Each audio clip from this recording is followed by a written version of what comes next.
What's up, YouTube? How's it going? How's it going? Thanks to everyone for joining this Sunday afternoon. Gia, this will be good. Thank you, Gia. Good to see you. Thomas, hello. Merp, I get so excited when a notification that Aaron is going live. Oh, how I've missed him. Merp, thank you for being here. Chris Davis, good to see you. Joyce, hello, hello. Tap the like button. Yes, Joyce, thank you for reminding people. Thank you.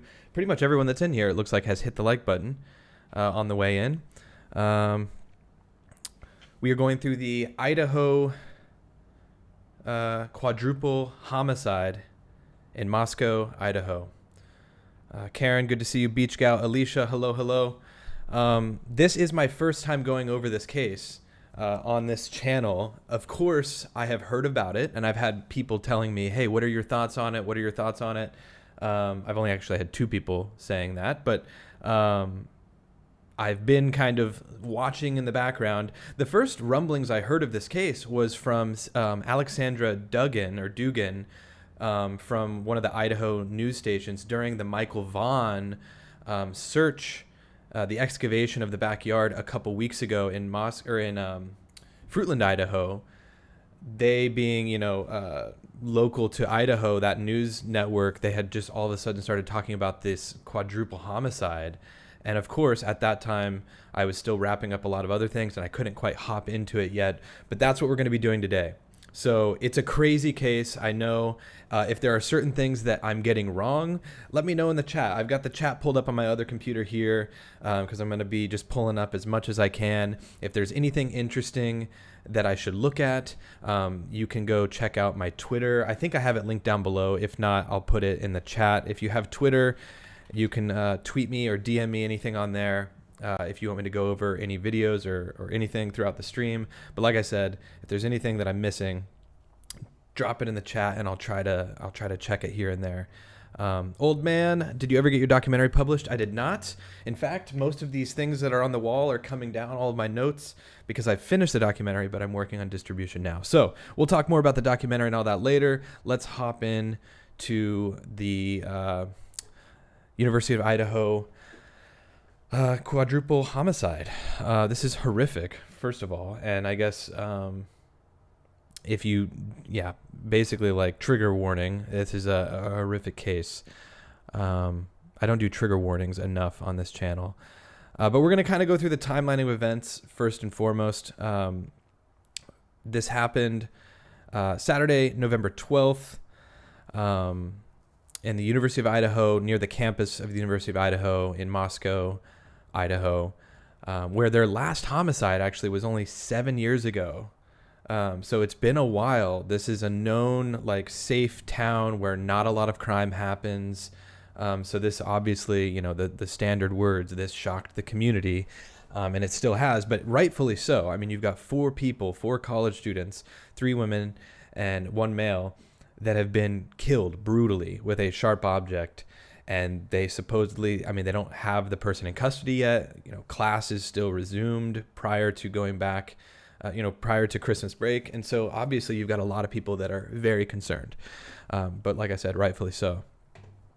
The 4 slain students were Ethan Chapin, 20, Madison Mogan, 21, Xana Kernodle, 20, and Kaylee Consalves, 21. So a 20-year-old male and 2 21-year-old females and a 20-year-old female.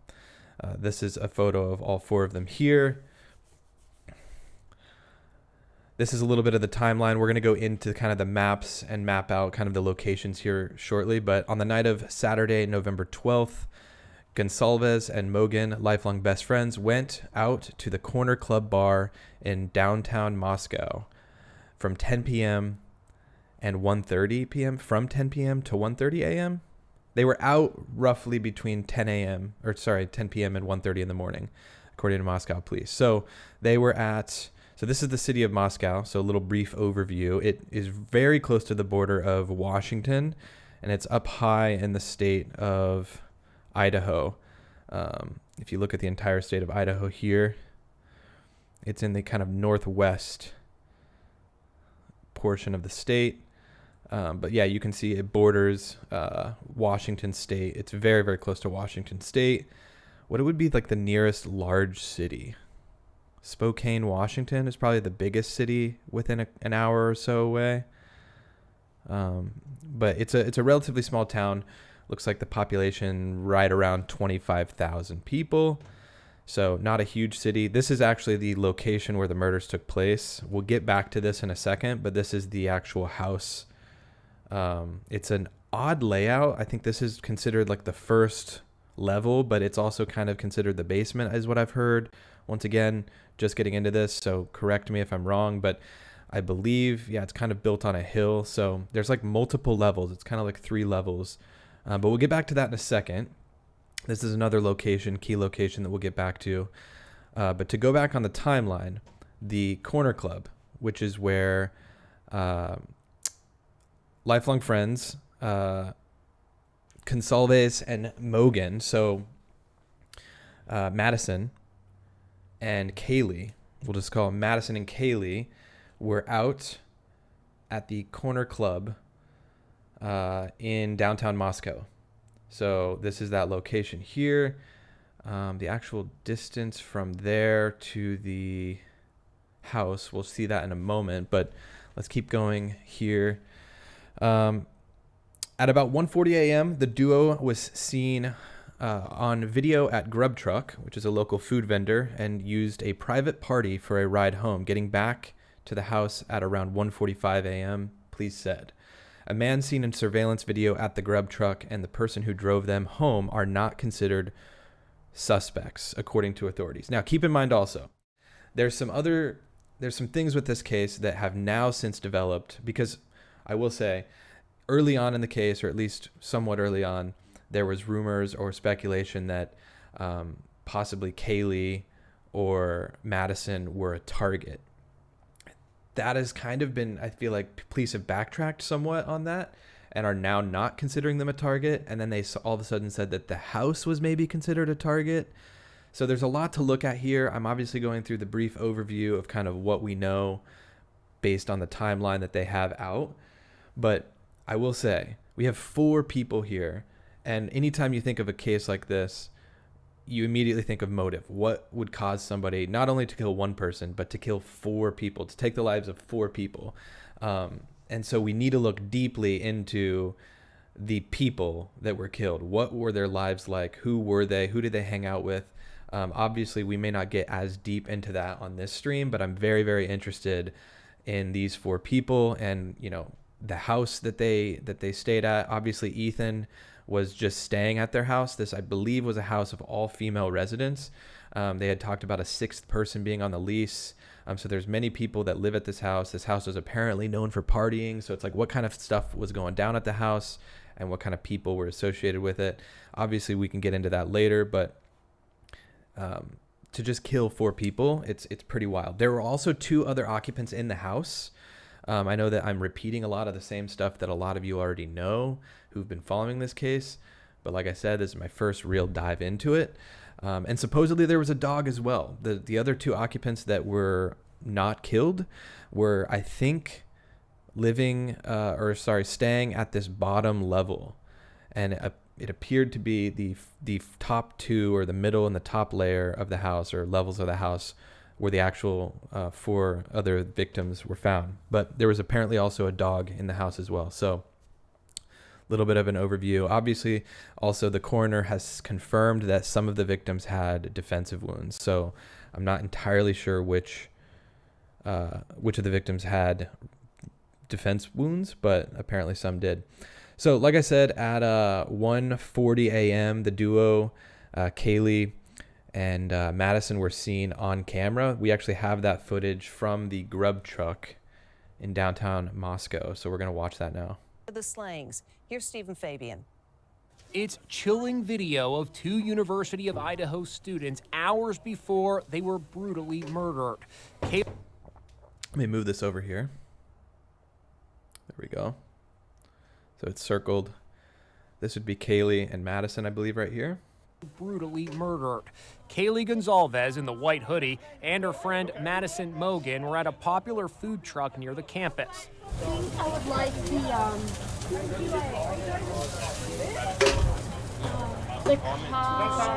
carbonara. Look, one man appears to be watching them. The time, 1:30 a.m. After ordering, Maddie sees a friend and embraces him. When their food comes, Kaylee takes a short video to post on social media, and they walk off together. Look, the man gestures towards them and then heads in the same direction. It's believed police know who he is. Kaylee's sister Olivia watched the video. Kaylee was aware of her surroundings, maybe a little overly aware, which is also why all of this is so confusing to us, because Kaylee's not stupid. She's a smart girl. She's a strong girl. She's a mean girl. She's a fighter. The night began at around 10:30 p.m. when the friends took an Uber to a downtown bar called the Corner Club. It was a party atmosphere, with Kaylee and Madison described as being in good spirits. They left a little after 1 a.m., and that's when they stopped by the food truck. 1:56 a.m., the girls take an Uber home. They were stabbed to death between 3 a.m. and 4 a.m. that morning, along with their friends Ethan Chapin and Xana Kernodle. Very interesting. So Ethan Chapin and Xana, I believe, were dating. Ethan was staying at the house with Xana. They have a little bit different timeline. Apparently, Ethan and Xana were at a fraternity party just down the street. And we're kind of bouncing around at this point, I know. But like I said, I want to just go through everything as it stands right now, and just kind of talk through it. So the Sigma Chi, I believe this is Sigma Chi, fraternity house was just down the street from the house where they were killed. So this is, let me just try to manipulate it here. This is the Sigma Chi fraternity house where apparently Ethan and Xana were at a party earlier that night. I don't know if you guys know the exact timeline of when Ethan and Xana were at that house. Let me know in the comments. I'm going to hop into the comments in a second and read a few. But they were reportedly at this house, at a house party. And then there's a gap of time between when they were at the house and then the house that they were killed at, which actually is right up here. And we'll try to find the video of Brian Enton in a little bit of News Nation. He's there reporting it. There's actually a big special coming out tonight at, I think, 9 p.m. Eastern on the Idaho Murders. But they were really close. It's actually, I have it mapped out here of how close the Sigma Chi house is. If you drove from the actual street in front of the Sigma Chi house and drove the long way on the roads all the way around, up to the house on 1122 King Road, where they were killed, it's only half a mile, but straight through, if you were on foot, it's like 550 feet. So like the actual distance walking through the field here and then up through the parking lot into the house is like very, very close. So I don't know the exact gap in time. If you guys know that, let me know. I'm going to hop into the comments now. To the 184 people here, thank you for joining this Sunday afternoon. We are jumping into the Idaho quadruple homicide in Moscow, Idaho. Thanks for tapping that like button. 69 of you have hit the like button already. Let's go ahead and get the rest of you to tap the like button as well so the YouTube algorithm can notify the other subscribers that we are live. YouTube works in a weird way, guys. I get people all the time after the stream goes live, once I'm not live anymore, and people are always like, oh, I didn't get the notification. And YouTube typically doesn't send notifications to everybody, but it helps when people hit that like button. It lets YouTube know that people are interested in watching. Let's see. Hey, just joining from England. Karen, good to see you. Tina, hi, how's it going? Sean says they left the party around 9:15. Okay, so I'm going to put that in my notes. Thank you, Sean. I don't know if that's confirmed, but apparently they may have left at 9:15. So thank you, Sean. Ethan, Xana possibly left party at 9:15. So there's a gap in time because Ethan and Xana did not return home until 1:45 in the morning, according to law enforcement. So that's a pretty substantial gap in time. Obviously, the Sigma Chi party, the residents and the people that were at this Sigma Chi party would be able to confirm if they like crashed out there for a few hours before heading back to the house, but I don't know how much they've released as far as the people that were there. It reminds me a little bit of the Kylie Rodney situation, where there's probably a lot of legitimate witnesses that saw them that we just really don't know yet. But let me go ahead and do this here. Hold on one second. Settings. All right, turn the sound off. Okay, thank you, Alicia, for setting that. Retracing the final night of the, okay, this is good. We'll hop into that momentarily. I heard they got to the party at like 10, not left. Oh, see, so Kat's saying that they heard that they got to the party at 10. So interesting. Sia, glad you're covering this case. I always appreciate your insights and that you focus on the facts. Yeah, I mean, everything that we talk about is purely speculation. We don't know everything. So I'm definitely never going to claim that we're talking about something that's fully based in fact. But the dog was reported on more recently. It's not a dog that would have barked. It never barks. It was said it would hide. Okay, interesting. Yeah, and a lot of people were talking about the dog thinking... oh, it would have definitely barked if someone was in the house that, wasn't familiar. But if this was a house that was kind of like a party house, and especially if this was somebody maybe that they knew, the dog may not have barked in the first place. And that's another interesting thing. But if the dog maybe wasn't a dog that was a barking type of dog anyways, then it's probably just kind of, it's kind of wasted time to think about it. But I don't know, it is interesting. I prefer we focus on the fake facts. Cotton Farmer, good to see you. I heard that they got there later and didn't get home until just before the other two girls. So yeah, what I have in terms of the timeline is that between 10 p.m. and 1:30 a.m. is when Kaylee and Madison were out at the bar, at the corner club, and then they ended up at the Grub truck, which I looked up here is typically on Main Street between 1st and 6th Street, usually near the Garden Lounge. So that's actually this location here.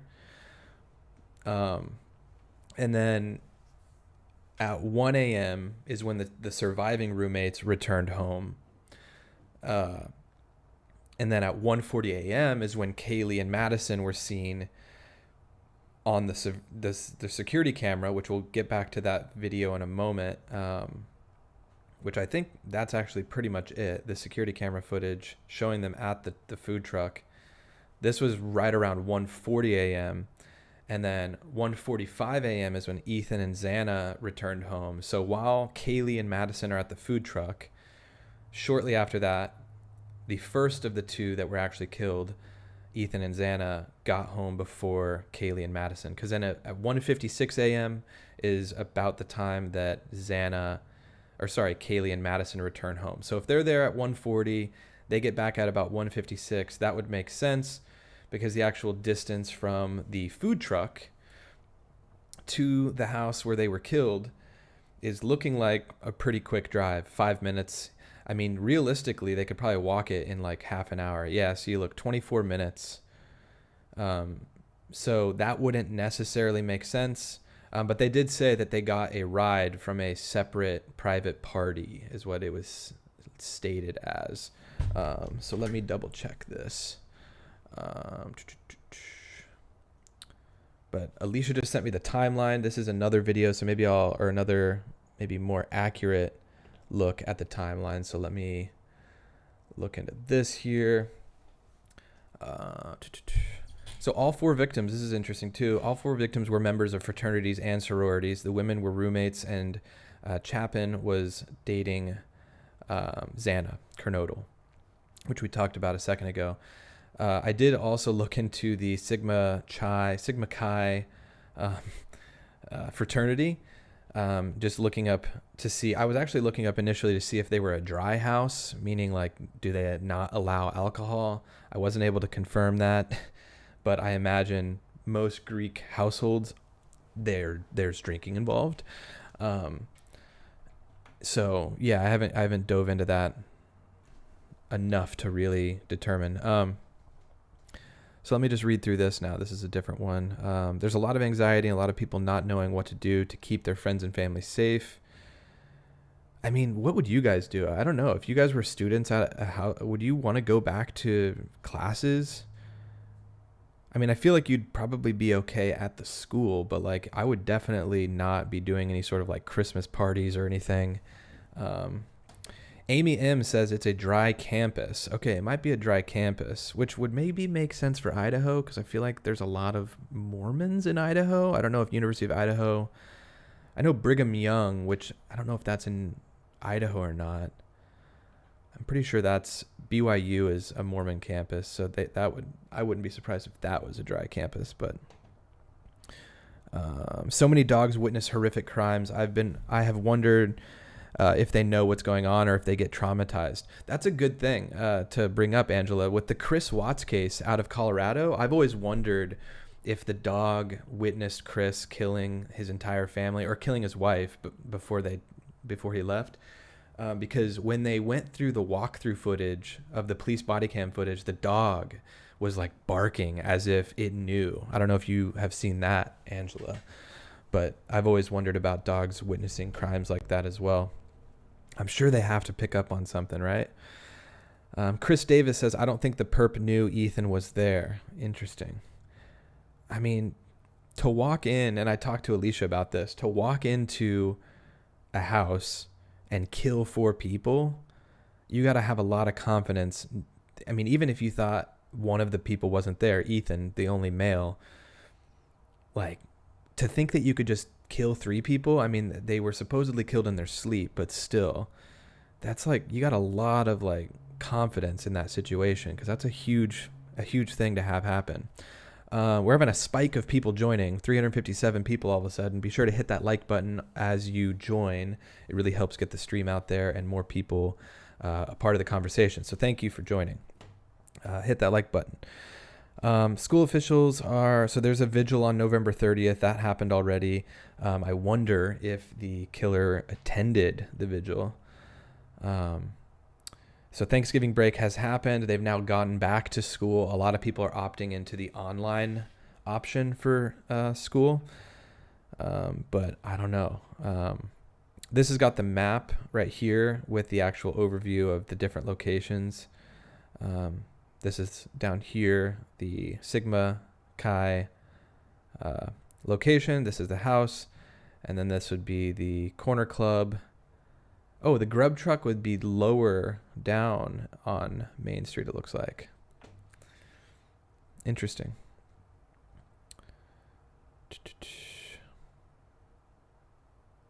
Interesting. Okay, continuing on here. Let's see. Let me go back to this initial one here so I can finish this one. I hope this isn't outdated.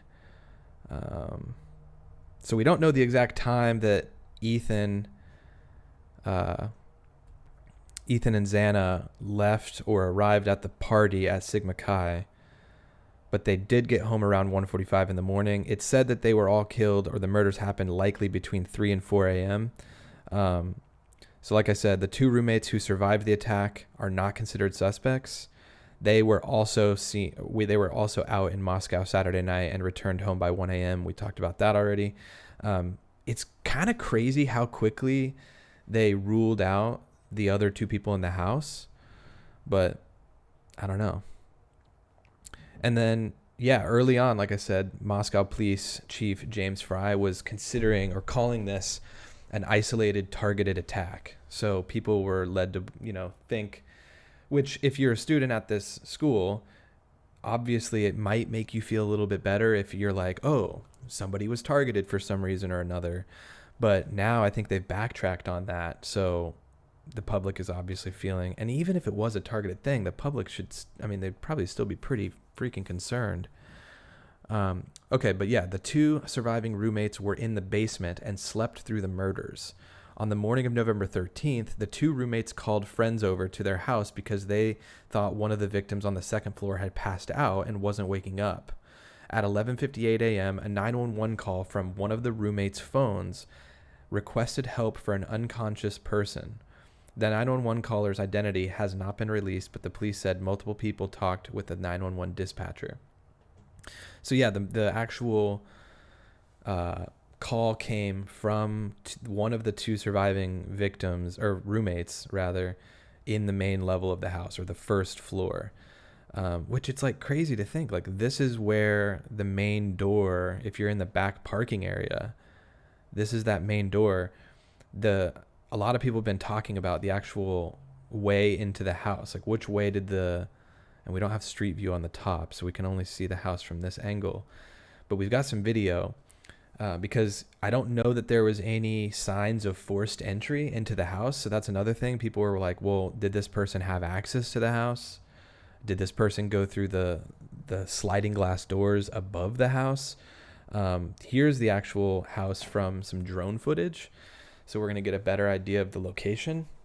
While I'm showing this, I'm going to read through some of your comments, but a lot of people are thinking maybe they climbed a tree on the backside of the house and was able to get onto the balcony, and maybe the sliding glass door was unlocked. Because if you got a sliding glass door on a second floor, sometimes people don't lock those.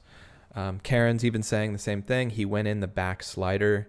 Leslie, good to see you. Hello. Lex Luthor, multiple of those, quote, friends were those who spoke to 911. Why didn't the roommates talk to dispatch, and why didn't 911 caller use their own phone? Oh, interesting. I don't know. Patriot Lady is saying Ethan got in a big fight at the fraternity. See, these are things where if we could confirm that would be wildly interesting to know. Like, did that actually happen? Because that would add a whole lot more. I do want to go back and look at the video of Kaylee and Madison at the food truck, because it was basically saying that this guy was staring at them. I want to read that a little bit more. They had blurred this guy's face, but is that the guy that ended up giving them a ride home, or who is that guy? Don't think the roommates went in rooms due to being locked doors. Merp, there's a screen missing from the empty bedroom on the kitchen floor. I wonder if the two surviving roommates had brought home friends with them. Deanna, that's a good thought. I don't know. I don't think that that's been confirmed or not, but like I said, I'm just getting into this. I thought they said he probably went in the lower back slider. So is there a lower back slider as well? We're going to zoom through this. I think... Okay, here. We're getting a better look at the house here. So it's a funky house. And I actually was considering doing like a layout. If we could get the actual layout of the house, there's some apps where you can create 3D models. And I was considering doing like a full 3D model of the house to try to get a better idea of the layout. I could definitely get an idea of the layout like from the outside looking at this drone footage. But in terms of the actual room layout, floor plan, I'd have to look at maybe the Zillow listing or something of this house. I don't know what's going on with this guy's drone footage, but there is. Oh yeah, you're right. So who just said something about the bottom sliding door? It looks like there is the main floor coming in off the ground level from the backside, the hillside. There is a sliding glass door. And then there's a deck, like kind of a wraparound deck that mirrors the same floor plan as down here, with the same sliding door directly above it. Cotton Farmer, I would say unless the police state what happened, then it didn't happen. News stations love drama. Yeah, I don't know. He could have been waiting on the deck or even inside the house, but listening to that Reddit post says a lot. So if that's the perp that wrote that, it explains it all. A great stream on the Jacks and Who. Wait. Oh, Grizzly has a great stream on all the Jacks and Who's Who. Yeah, Grizzly. I know that Grizzly was streaming earlier today. Grizzly does an excellent job. I have yet to be able to like sit in on one of her streams to really like dive in on some of the stuff that she covers, but I imagine she's done an awesome job covering it. Oh yeah, here's a better look as well. This is courtesy of, I don't know, the Inquisitor, if this is actually their YouTube video or if they ripped this video, but the Inquisitor on YouTube has this amazing drone footage.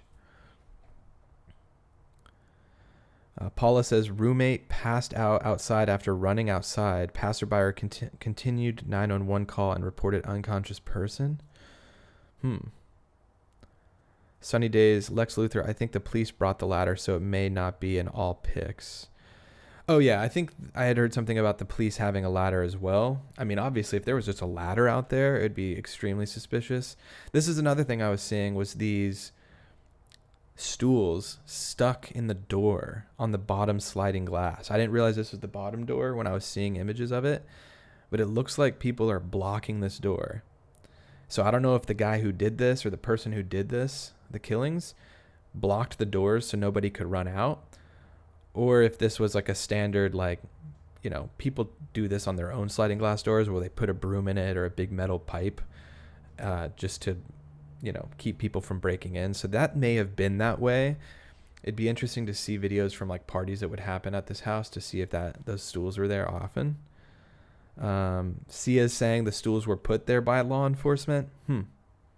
You'd think that they'd get just big metal bars and proper like blocking mechanisms, but I guess the stools maybe were there.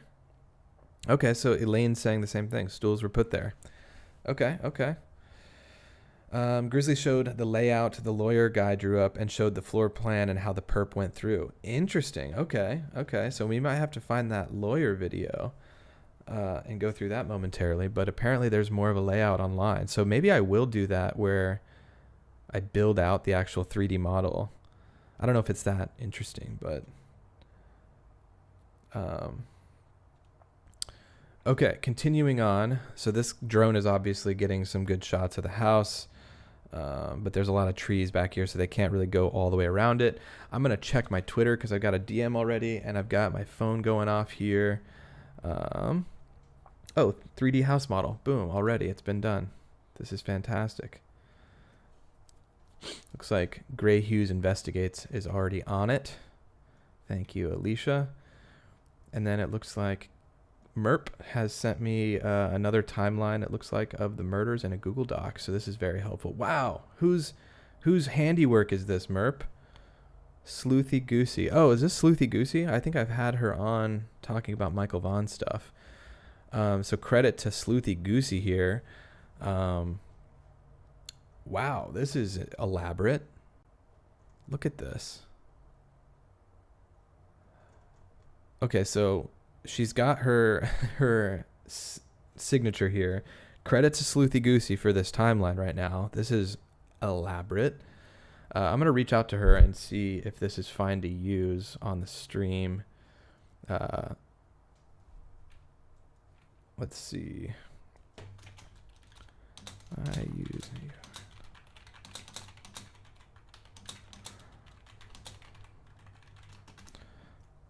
Okay, I reached out to her. I'm sure it's fine. She's tagged a couple YouTubers, it looks like, on her tweet. So it looks like she's cool with them using this timeline. And once again, I don't know how accurate all this is. I can zoom in a bit as well. Oh, she's already DM'd me back. Okay, she said yes. She's already DM'd me back and said it's totally cool to use this. So credit to Sleuthy Goosey. When I'm done with the stream, I'll put her Twitter in the description of the video, so you guys can go check out her Twitter. She does a lot of like live updates and stuff as it happens. I didn't realize she was creating such an elaborate timeline with sources and all this. So very interesting. And Cotton Farmer says, please take all of Goosey's information with a grain of salt. She does not always give accurate info. Yeah, that's another thing, guys. Once again, I don't know how accurate every bit of information that we're coming across is. Even the stuff that's on news networks, you can't take everything as fact. So of course I'm looking at this and I don't know what she's marking things as red, if this is not accurate anymore or what. But yeah, I'm definitely like, she's got calls, she's got a bunch of calls. But yeah, I totally know what you mean, Cotton Farmer. We won't take everything as fact for sure. But let me look at this other DM here. Thanks, Merp, for sending me that that timeline. And then, okay, so we'll get into the handprints on the house in a moment. Let's go through the 3D house model. 384 concurrent viewers. Thank you for joining. 138 likes. Let's get to 200 likes. I think we can do that. Get 62 more likes. All right, so Gray Hughes Investigates. Credit to Gray Hughes. It looks like they have also a 3D model. I don't know if they created the 3D model, but this is exactly what I was thinking about doing. This is great. Tip line. Okay, so it looks like of it, but police likely do know the order. And let me show you the next floor. So after coming up the stairs and killing perhaps... Wow, so this is super elaborate. This is better than what I would have done for sure. Oh, I'm super zoomed in now. I mean, this would have taken me some serious time to get this elaborate of a 3D model, because I was going to do it layer by layer where you had to look at it kind of as an onion skin where you're kind of cutting it. But this is like super detailed. First, they would go through this little entrance here, which is a little drop down step that you Okay, so maybe I'll scoot back and react to this. Do you guys want to watch this? Now apparently... Let me go ahead and type the Gray Hughes Investigates YouTube channel out so we can give the proper credit. So youtube.com/Gray Hughes Investigates.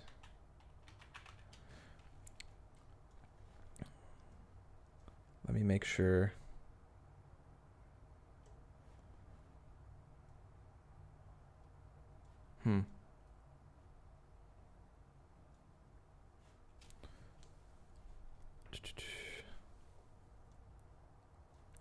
Gray Hughes Investigates. Okay, so anyone that wants to go actually watch this video, give it a like, all that good stuff. Kaylee. We are going to watch this. Very cool. Credit to Gray Hughes for doing this. Hopefully he's fine with me going through and reacting to it. Where 4 college students were murdered, and those are Ethan Chapman, Zaina Kernodle, they were dating, Kaylee Concalves, and Madison Mogan. Now apparently Kaylee I'm gonna speed was a roommate there, but I'm gonna speed his voice up just a little bit. We'll go to 1.25 speed. Perhaps recently moved out. I don't know if all of her belongings were still there or not. None of that stuff's been made clear to anyone in the public.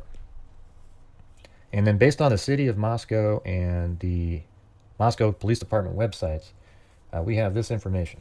Kaylee Concalves and Madison Mogan were at a local bar called Corner Club at 202 North... Okay, so he's kind of going through some of the same stuff that I've gone through already. Just a brief overview, so I'm going to skip forward. It's may have seen and heard that led them to locking their doors. We don't know that information. On November 13th, the surviving roommates summoned friends to the residence because they believed one of the second floor victims had passed out and was not waking up. At 11:58 a.m. on November 13th, a 911 call requested aid for an unconscious person. The call was made from one of the surviving roommates' cell phones inside the residence. Multiple people talked with the 911 dispatcher before Moscow police arrived at the location. Officers entered the residence and found 2 victims on the second floor and 2 victims on the third floor. So the victims on the second floor are most certainly Zaina Kernodle and Ethan Chapman. And the 2 victims that were found on the third floor are very likely Madison Mogan and Kaylee Concalves. The Latah County coroner confirmed the identity of the 4 murdered individuals and their cause and manner of death as homicide by stabbing. The coroner stated the 4 victims were likely asleep. So everybody keep that in mind, that they were likely asleep. Some had defensive wounds, and each was stabbed multiple times. There was no sign of sexual assault. So that means they were sleeping when the attack started, and then they likely woke up and tried to defend themselves, but were eventually killed by this individual. And I'm going to pause for a second. Just getting killed in your sleep with a knife, guys. There was an interview, I think, with one of the fathers, I think maybe Kaylee's father, that was talking about how they didn't suffer or something. And I'm just thinking, like, I've talked to some people who've talked to some people that have been stabbed, and I don't think they were killed because, well, they definitely weren't killed because they were able to talk about what getting stabbed feels like. Apparently, it hurts really bad. I don't ever want to get stabbed, but to say they didn't suffer, I mean, I as a parent, I'm sure they would hope to, to be able to think that they didn't suffer. And it was said by the coroner, I think, or after the autopsies came out, that they didn't like bleed out for a long period of time. So like earlier 911 calls maybe wouldn't have saved or made a difference. So in that regard, it's good. Because if they were just like stabbed in like a major, part of their body and kind of bled out over time, that's one thing, and that's still horrific too. So it is good to hear that it was quick in that way, but like to not suffer, I mean, it sounds like you'd be suffering massively. And to be woken up from sleeping, that's another thing. Because they all got home. Sorry, I'm pausing a lot, but they all got home. It's all hitting me now. So they all get home before 2 a.m. And then they aren't killed until between 3 and 4 a.m. So, like, was this person there? Did they break? I mean, they clearly... A lot to think about. Wow. Police believe the attack is targeted. 2 victims were on the 2nd floor and 2 were on the 3rd, as I just stated. Police also wanted to put out these statements. They said, at this time in the investigation, detectives do not believe the male Kaylee and Madison attempted to contact numerous times on November 13th is involved in the crime. So those phone calls that they're referring to there were that Madison and Kaylee, starting at 2:26, Kaylee was calling her ex-boyfriend Jack and called him 5 or 6 times up until 2:44. Then Madison started calling the same ex-boyfriend Jack, from 2:44 to 2:52 and called 3 different times. And then at 2:52, Kaylee tried calling Jack one more time. Now, to me, that indicates that, either Jack didn't want to answer the phone, and the girls knew, either he was upset or wasn't answering the phone, so switched over to Madison using her phone to call to see if he would answer her phone, but Jack never answered any of their calls. Okay? Police are saying at this time they do not believe that individual Jack is involved. Okay, so that could be one of those things where obviously, and it sounds like police don't think Jack's involved. This is on Sleuthy Goosey's timeline here, the different calls made out to Jack. So we have different calls that are not on the timeline. I've obviously made my screen a lot bigger now, but we have a call at 2:44, Kaylee's 6th call, 2:44, Maddie's 1st call. So like a lot of calls going out to Jack. Maybe, I mean, this is 2:44 a.m. So they had already gotten back home. I was thinking maybe if they were, because yeah, they called Kaylee called for an Uber, apparently according to Kaylee's mom and sister, at 1:45 a.m. So I'm thinking, maybe they were trying to call an ex-boyfriend for an Uber or for a ride home. But yeah, to call him that many times, I don't know. It's kind of strange. So I don't know what the deal was there. We'll get back to that though. Kaylee mentioned having a stalker, but detectives have been unable to corroborate the statement. Investigators are requesting anyone with information about a potential stalker or unusual instances. I'm going to mute his video for a second. That's another thing. Supposedly Kaylee had a stalker. I think her dad was even able to confirm that or said that there was a possibility of that. Once again, not entirely sure.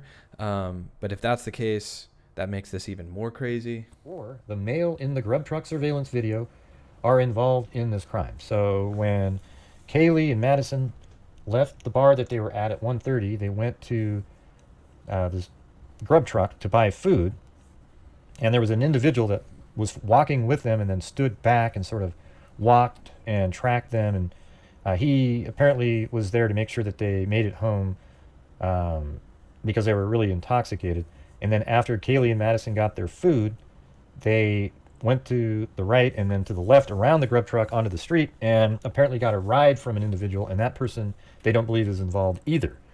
And the individual that was following and walking with them by the grub truck actually walks down the sidewalk a little bit farther after sort of waving at them, and then heads off in another direction towards a parking lot, perhaps maybe even his vehicle. And they're saying, at that time, that they didn't believe that person was involved. Okay, so the two roommates come home and they get home at 1 o'clock in the morning. All right. And these are their rooms, 1 and 2. I don't know which room either one of them lived in. So it was Dylan Mortensen and Bethany Funk lived in these rooms right here. Okay, so the killer came in. Maybe he tried to get in their doors, but they were locked. We don't know. The killer came in. Now, was the killer in the house before 1:45 when the other 4 roommates came home and hiding somewhere? We don't know that. Or did they come to the house first and kind of scope out the house, because it is a party house, and maybe it wouldn't be that weird if some random person was walking around in there, and maybe scoped it out, then left, waited, and watched, knowing that these other 4 roommates were going to be coming home at some point. We don't know. So the person, if they went through the keypad way, they would have came up these stairs right here.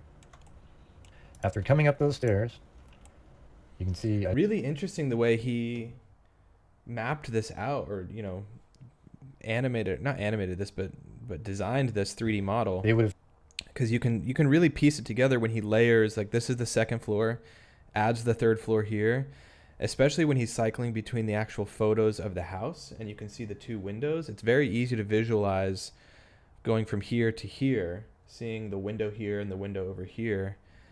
And then, of course, the third floor is a little bit funkier. It has 3 windows right here, and it looks like it's offset a little bit. From this angle, it looks directly lined up, but from the drone footage, you can see that the third floor is kind of pushed back a little. But this is very interesting, very well done. We're going to get back to this in a second. I don't want to just completely go through this entire thing in its entirety. This is really interesting, but I want to hit some of your guys' comments. We have 468 people in here, and a lot of you guys are putting some good comments out there. TD, good to see you in here. TD McCoy, I think the killer never planned on going downstairs for the other 2. So obviously it sounds like they're saying maybe that the first 2 people were killed and then went upstairs. So TD was saying that they think he snuck upstairs, silently killed the 2 girls, and was either heading to leave and ran into Ethan, because we know her door had a brand new lock, or Ethan and Xana heard something and came out. So I don't know if that's confirmed or not, but that would make sense if for some reason either Kaylee or Madison were being targeted or stalked or whatever. If Kaylee did have a stalker of some sort, if something happened to them first, and then, maybe Ethan's getting up to use the restroom or something, and maybe it's been confirmed that they were killed also in their sleep. I think it was, but you never know. I think something like that definitely is a possibility and could happen. I think there's a lot that they haven't given out at all, and some people are speculating. I was seeing a Reddit thread that the police are very much onto somebody, but they just really need to get the evidence processed, and these things take time. I mean, it's only been a few weeks since this happened, and I know we're bouncing around a lot, but Brian Enton being on the scene yesterday, there was a lot more movement happening. Detectives in and out. They now have a private investigator, not detective, security on the scene. So this is Moscow has outsourced their actual security presence on the scene, and it seems like all efforts are being made to process the crime scene and remove potential pieces of evidence. These things take time to go through the lab and be processed, so maybe they have way more. I mean, likely they have way more than we think. 4 people being killed in that fashion, defense wounds. I mean, there's a good chance that they know, or they have a good idea of who did this. So that would be great if in 2 weeks some evidence is processed and comes back and they're able to pin somebody to, alleviate some of the community's fears around this case. I mean, look at these huge bags that they're removing from the crime scene. This is just yesterday from Brian Enton. So anyways, all that said, I think that there's a strong possibility that they are onto someone pretty heavily, and they're just trying to get all the data or the evidence. Any satellite images? Satellite images, as far as we have the images from Google, like Google Earth and that kind of thing. So we have these types of satellite images. This is the house right here. This is the fraternity that that they were at earlier in the day or in the evening, Ethan and Xana. So we've gone through that as far as satellite images, but yeah. Anyways, sorry. So continuing on with the Gray Hughes 3D model and his theory. We'll jump back into your comments in a second, but 506 people joining us on this Sunday, going through the first live stream here on this channel on the Idaho quadruple homicide. It always sounds weird and it feels weird to ask people to hit the like button, but it definitely helps the stream out. So please do so if you haven't already. And I'll get back to your comments in a moment. All of you guys you guys have some good input and thoughts. Police likely do know the order. And let me show you the next floor. So after coming up the stairs and killing perhaps Ethan and Xana first, they would go through this little entrance here, which is a little drop-down step that you can see right there. And they would go up these stairs. This is the sliding glass door entrance. That's the kitchen right there. They would go up these stairs right here.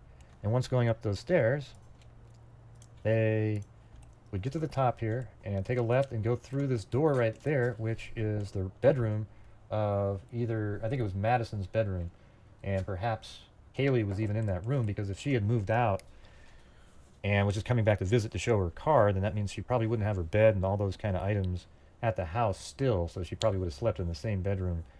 I think the father of Kaylee did confirm that Kaylee and Madison died in the same bed.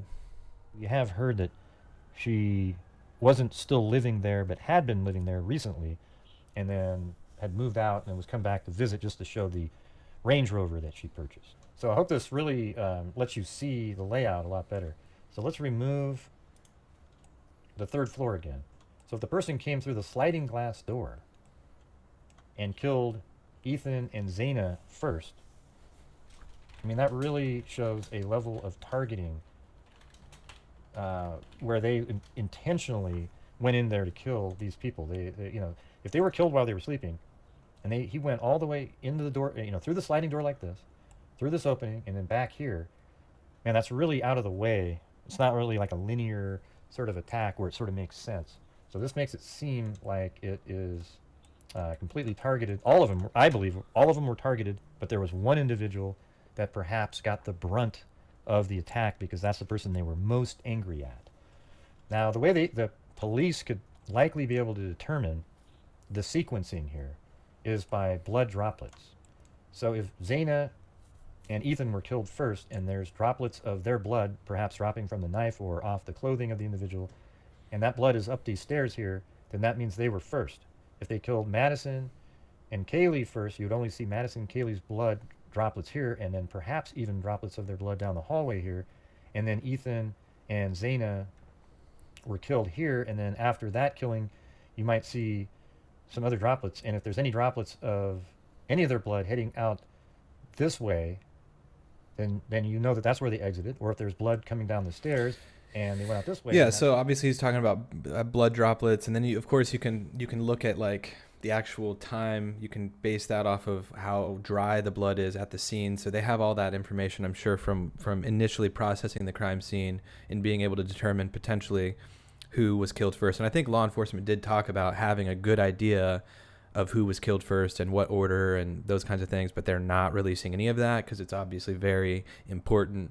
It's something only the killer would know, those kinds of things. And someone just said Ethan died in front of the sliding glass door.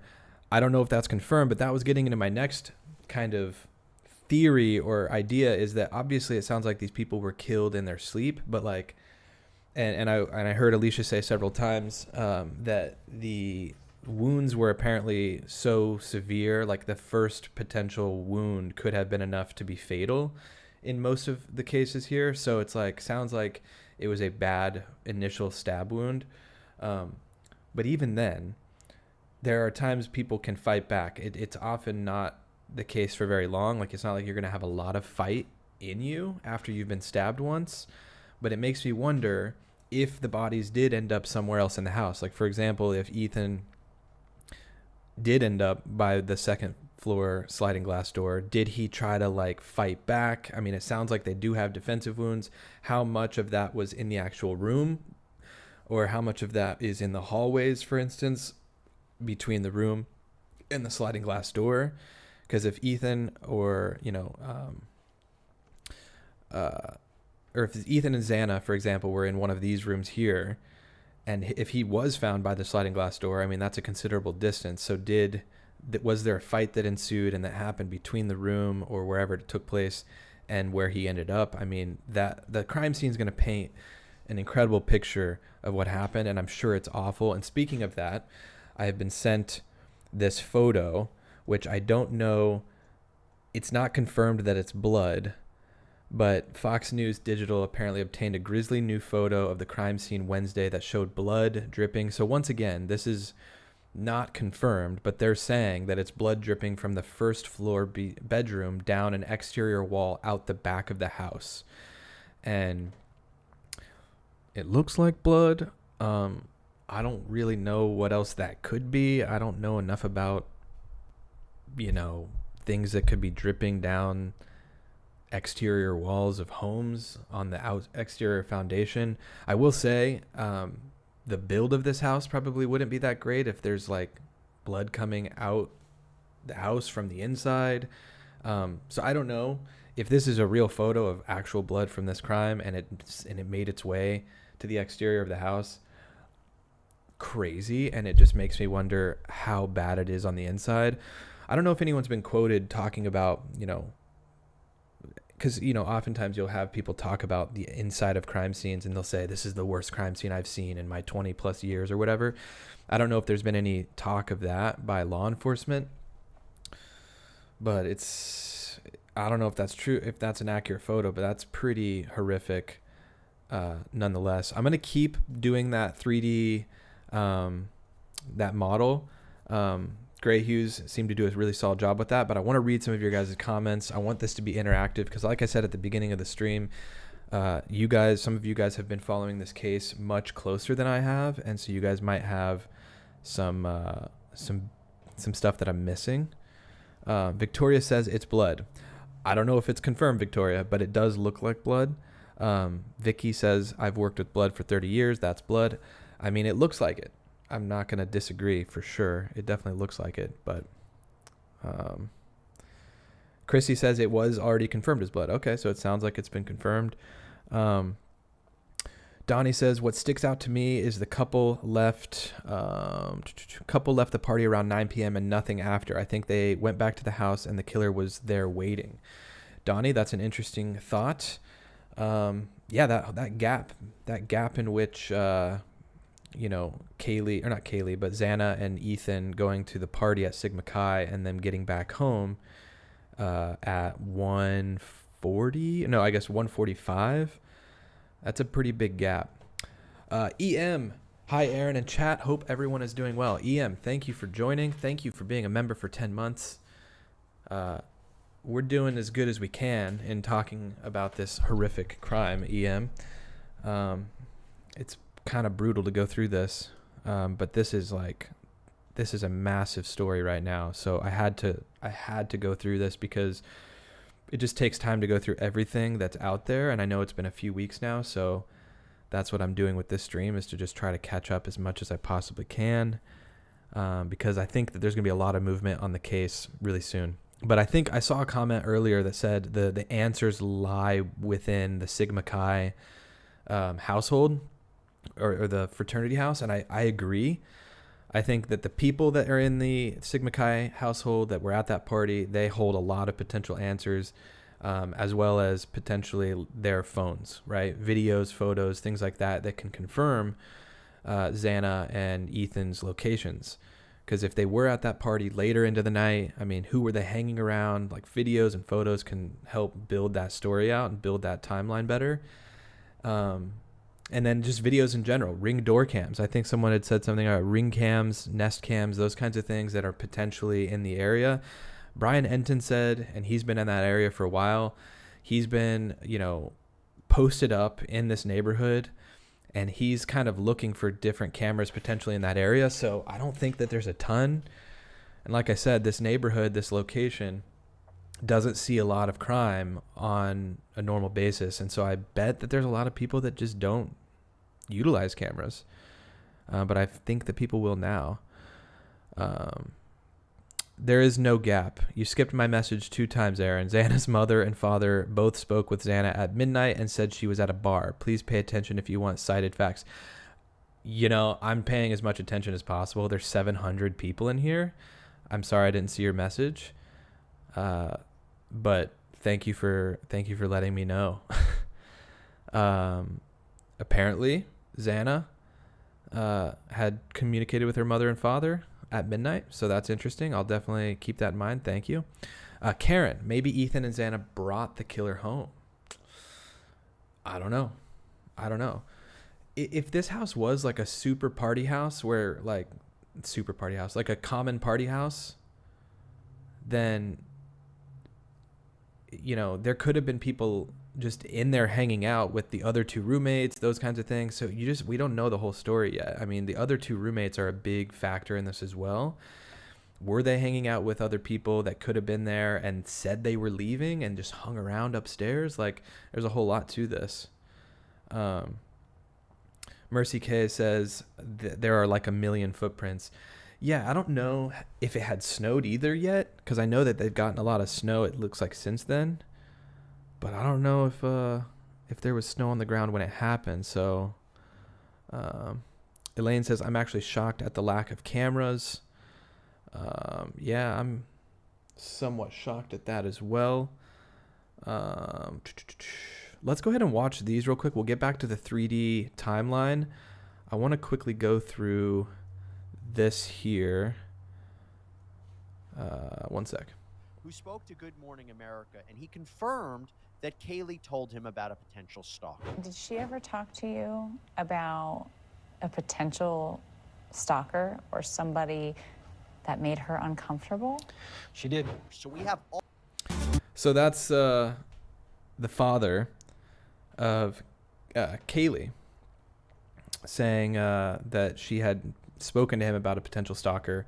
And then once again, I want to comment on the knife that was used, because there was some kind of miscommunications on that. Apparently this expert is talking about the exact type of weapon that was potentially used. So we'll listen to that real quick.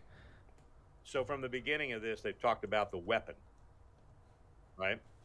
And what I have seen on television, they keep saying it's a Rambo type knife. Well, that's absolutely incorrect. It's not a Rambo type knife. In fact, I have read where they have identified the type of knife. And the type of knife that they're talking about is the United States Marine Corps K-bar. So when I saw this, my thought is this person prior military? So the specific weapon, if they're talking about a K-bar, which is what this is,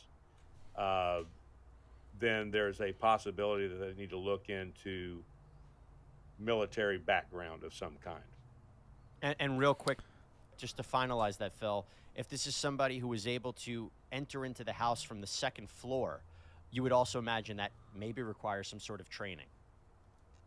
I would think so. I mean, if you want to couple the K-bar component with that type of entry, but now there's supposedly no forced entry, but I just thought that was an interesting an interesting part of evidence when they started talking about this being a K-bar, because that is unique to Marines, and I'm a Marine, so I'm well versed in the use of the K-bar. Okay, so K-bar, potentially the type of knife used, looks like a brutal knife. I'll be honest, any knife that's sharp, I'm scared of. Knives are terrifying. I hate sharp objects. In fact, you can't see it, but I cut my finger. Yeah, you can't see it at all. I cut my finger just the other day, and it's healing right now, and I'm using these like liquid Band-Aids. And I like paint on so my cut can stop like getting peeled up and continuing to bleed. Like, that's a tiny little knife in my kitchen. It's like knives. Oh, the idea of getting killed by a knife, brutal, horrific. I can't stand thinking about it. So that's a huge knife. Yeah, Deanna, that's a massive knife. I don't know necessarily that this person would need like military or certain training to like get into the house. I'm going to try to find a better video or photo of the house. I had it pulled up earlier. Let me try to find it here. But the back porch on the second floor, there's a better view of it with a tree next to it. And a lot of people were talking about it likely not being climbed. Like there would probably be signs if someone like scaled a tree. And I did see your guys' comments about no snow being on the ground. Apparently the snow had not fallen yet. So that's interesting because there would have been no snow, prints in the snow quite yet. It had started to snow like shortly after all this. So that's probably a good thing. They were maybe able to process the exterior of the house a bit easier before the snow fell. But yeah, anyways, let's just continue. I'm going to try to find that photo in a moment. Let's continue and finish out the Gray Hughes Investigates 3D modeling and listen to the rest of his theory, and then we'll continue. But thank you to the 749 people in here. Guys, hit that like button. Thanks for joining in on the conversation. Thanks for keeping it relaxed in the chat. I know that there's a lot of moving parts with this case, and there's a lot of people that think certain things over other things. So thanks for keeping it civil in the chat. If you are, I don't know. I haven't been able to see too many people going off the rails. But yeah, tap that like button. Let's try to get at least half the people in here that hit the like button. Almost 760 people in here. Thanks so much. Is only blood going this way. We still don't know which way they came into the house, but it might indicate which way they exited. All right. I did see that police were filming what seemed like maybe they were looking at a blood spot with a camera. They were filming straight down on the concrete on the road out there, a really high detailed photograph on a tripod facing straight down, and they were filming something on the ground, and the street would be out in this direction compared to the what we're looking at right here. All right, so my guess here is that this individual is somebody who believes that they would be with a certain female if not for the interference with these roommates, and has anger towards them, but has most of their rage towards one of these females that lived in the home. Ethan, I think, was just stayed overnight on the wrong night. Okay, now it could also be... Also, this is Gray Hughes Investigates' personal opinion on the case. I'm not endorsing what he's saying by any means. I'm not agreeing or disagreeing. We're just hearing his personal opinion here. I'm going to let him finish. You guys may have a different theory, but this is what he thinks. Be that he was awake, that Ethan, Zaina, Kaylee, and Madison were all still kind of awake around 2 to 3, and maybe there was an individual in the house that was flirting with one of the girls and really thought that, he should be able to have that girl, right? And they were all awake, and then that person leaves, and perhaps that's why the Madison and Kaylee called Jack. We don't really know why they called, but perhaps that's why they called, because there was somebody else in the house at that point. And then that person leaves, waits outside, perhaps up above in that small little wooded area right next to the parking area up above, and you could see through the trees, and waited for all the lights to turn off, and then maybe waited another half an hour. So we still have proof of life if you believe, and I strongly believe, that the phone calls made by Madison and Kaylee it was made by them, because why would you switch phones if you're an evildoer up there? Would you really use a different phone and switch around? It just seems like it's more obvious that they thought maybe Jack was monitoring their phone calls or screening them, and that maybe if Madison called instead of Kaylee, he might answer. But they're alive at 2:52 in the morning, and please believe that the murders happened between 3 and 4. So, let's say it's 2:52, they're done making calls. They may have even been calling while they were laying around up in the bedroom. We don't really know, right? Like maybe they were Kaylee and Madison were calling Jack while in the bedroom, on the bed, just talking, listening to music and so forth. And then after that, they turn the music off. Or maybe they're even, we don't know, but maybe they're still awake, and maybe there's a little music playing, and that might have muffled what happened to Zaina and Ethan. But, the killer comes in between 3 and 4 is when they believe the murders happened. Yeah, and they likely would be able to determine the time of death based on the food consumption. So they probably, I think they could even hear what was ordered at the grub truck. They likely ate that food at that point, and then based on the, how digested the food was in the stomach, they could probably tell the time of death, very closely, and they believe it was between 3 and 4 a.m. So yeah, he's getting into some of the kind of timeline stuff that law enforcement is assuming with this case based on the information that they have. I'm gonna slow the chat a little bit, guys. We have 820 people in here, and I appreciate everyone's input and comments. It's a lot for the moderators to handle, I'm sure. So I'm just gonna go ahead and slow it a bit more. So I'll make it to where everyone can comment every 30 seconds or so. So make your comments count.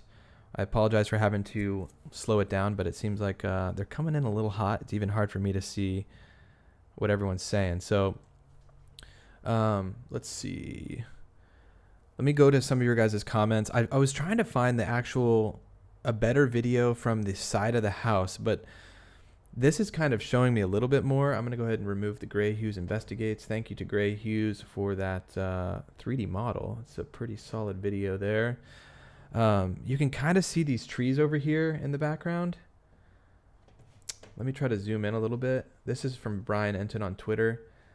The back porch does wrap around this like very far side of the house. And I know that the drone footage we were seeing earlier, we're seeing more so of the this side of the house over here. There's no trees or anything that you could get on this side of the house to get onto that second floor. There are a few trees over here that seem a bit closer, but in that shot that Brian Enton tweeted out right here, it looks like the trees are pretty far from the side of the house. So I don't know how much they hang over the deck. I don't think that this person climbed up the trees. I don't know. There was a better video I saw earlier of the back of the house over here. I'm going to try to find that still. I do want to post this video, or show this video of Brian talking to Kaylee's family. This is from last night. Brian Enton on Twitter, News Nation. I see some DMs coming in on Twitter as well. I'll check out those. But to the 880 people that are in here, thank you for joining us. If you want to catch yourself up to speed, you could always start at the beginning of the stream, but we're kind of going over as much as we can on the Idaho quadruple homicide that took place a few weeks ago in Moscow, Idaho. Kaylee, Madison, Xana, and Ethan, we're looking into this. There's a lot to it. There's a lot of things changing day by day, but we're going to go through and listen to this interview that Brian Enton had with one of the victims' families here, and then I'll try to get a better look at the house with a different video. So I'm going to make this smaller. Oh man, I really zoomed in here. Jeez. All right, that works. That works. All right. Is anyone acting differently since the murders? I mean, is there anyone that you have a weird feeling about that the girls knew or that comes to mind?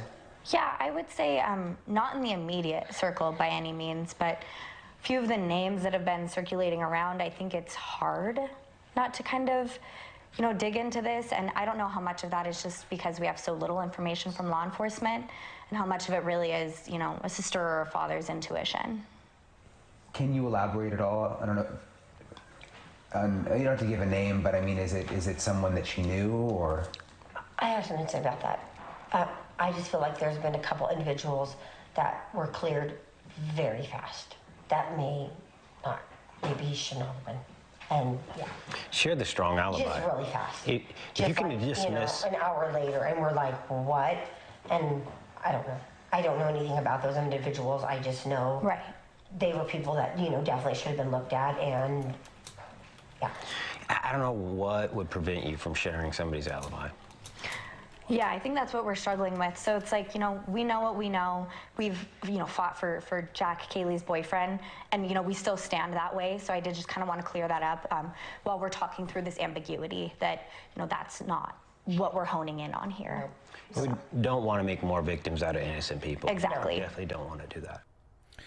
So they're obviously talking about Kaylee's ex-boyfriend Jack, which is apparently the guy that they were calling at like 2:50 in the morning, 2:44 to 2:52 in the morning.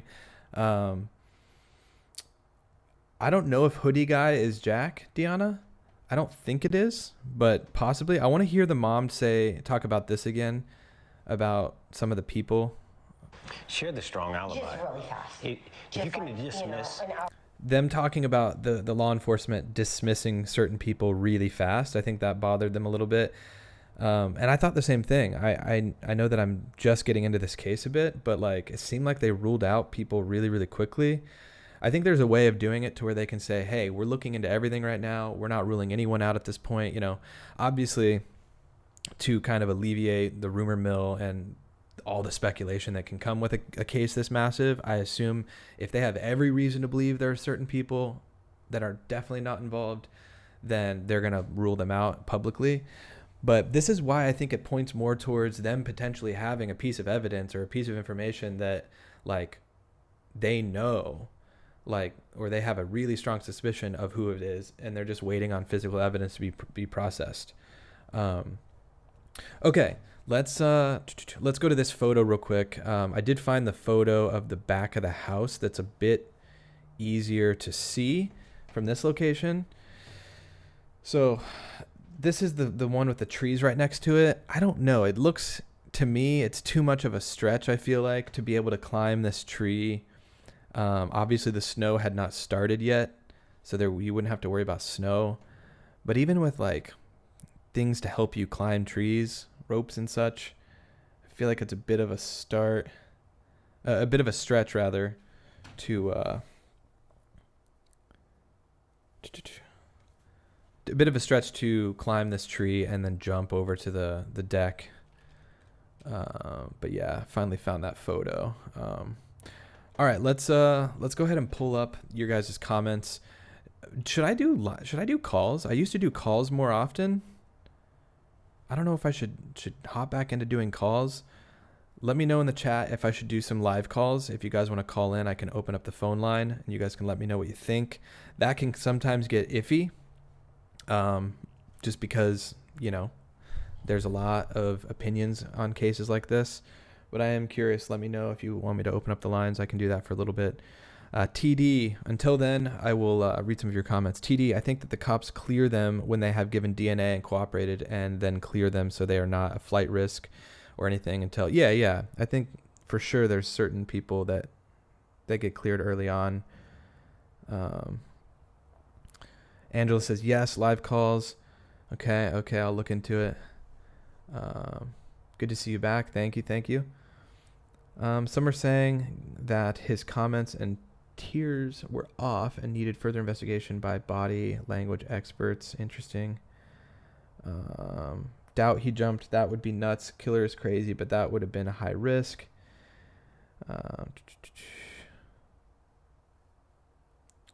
Merp says, yes, we always love talking to you, but lately the trolls have been awful. So there's a lot of trolls at this case, huh? That's unfortunate. People trolling on a case that deals with real stuff. Lee says, do calls. Okay, I might open up the line here. Jake was speaking at the memorial service. He was Maddie's boyfriend. Oh, okay. I thought they said Kaylee's. Maybe Jake and Jack, I'm getting them mixed up. I'm mixing it up with Jack.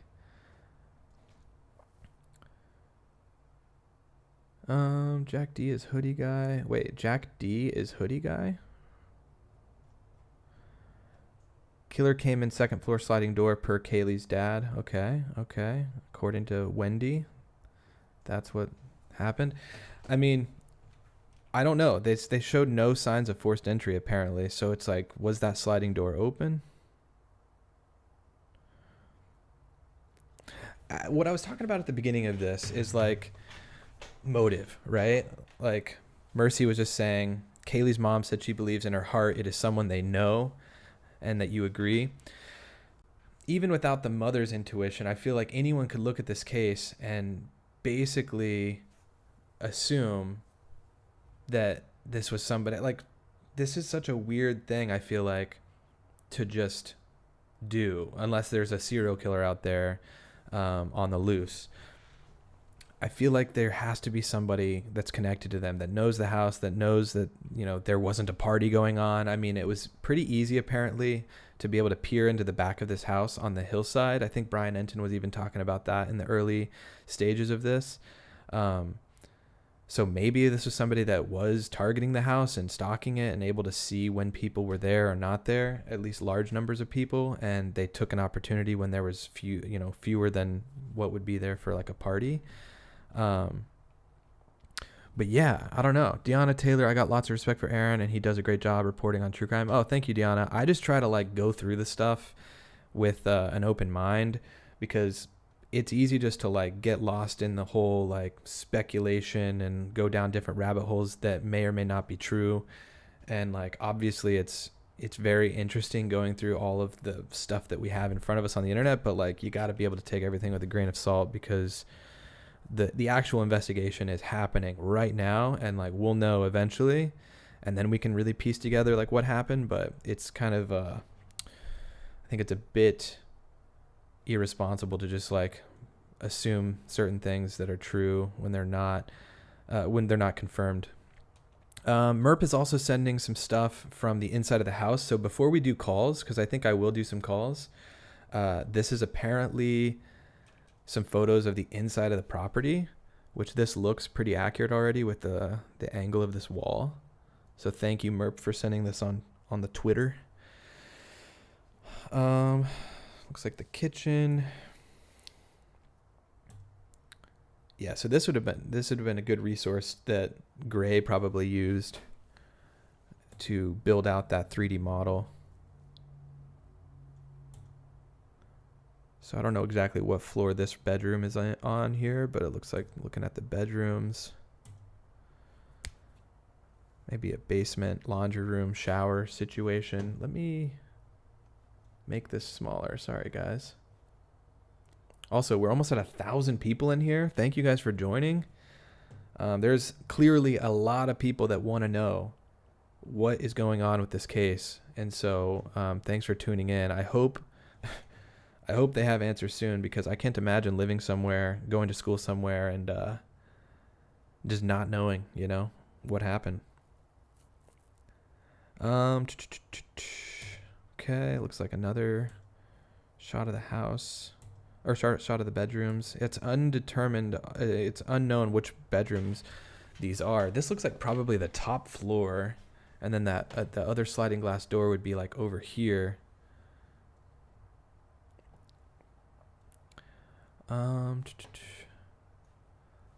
Let me see here. It's interesting.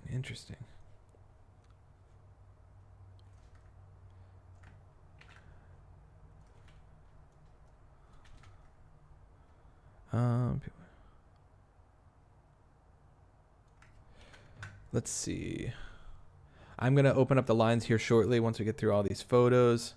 This looks like a main level. Looks like maybe the back door on the main level here, because you can see a truck parked on the outside here. This looks like main level as well. Yeah, because you can even see the staircase here on the back side. This, I don't know if this is main level or top. This looks main level. There's one of the balconies. This is the second floor balcony. This is a good here, I can do this. So this right here would be this balcony, or sorry, this sliding glass door would be this image here, because we're looking out at the different pillars, and you can see it's concrete as opposed to wood up top here.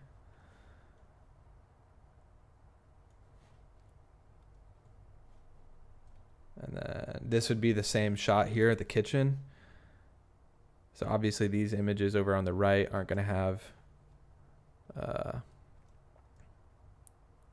the stools or anything, because this is like a listing.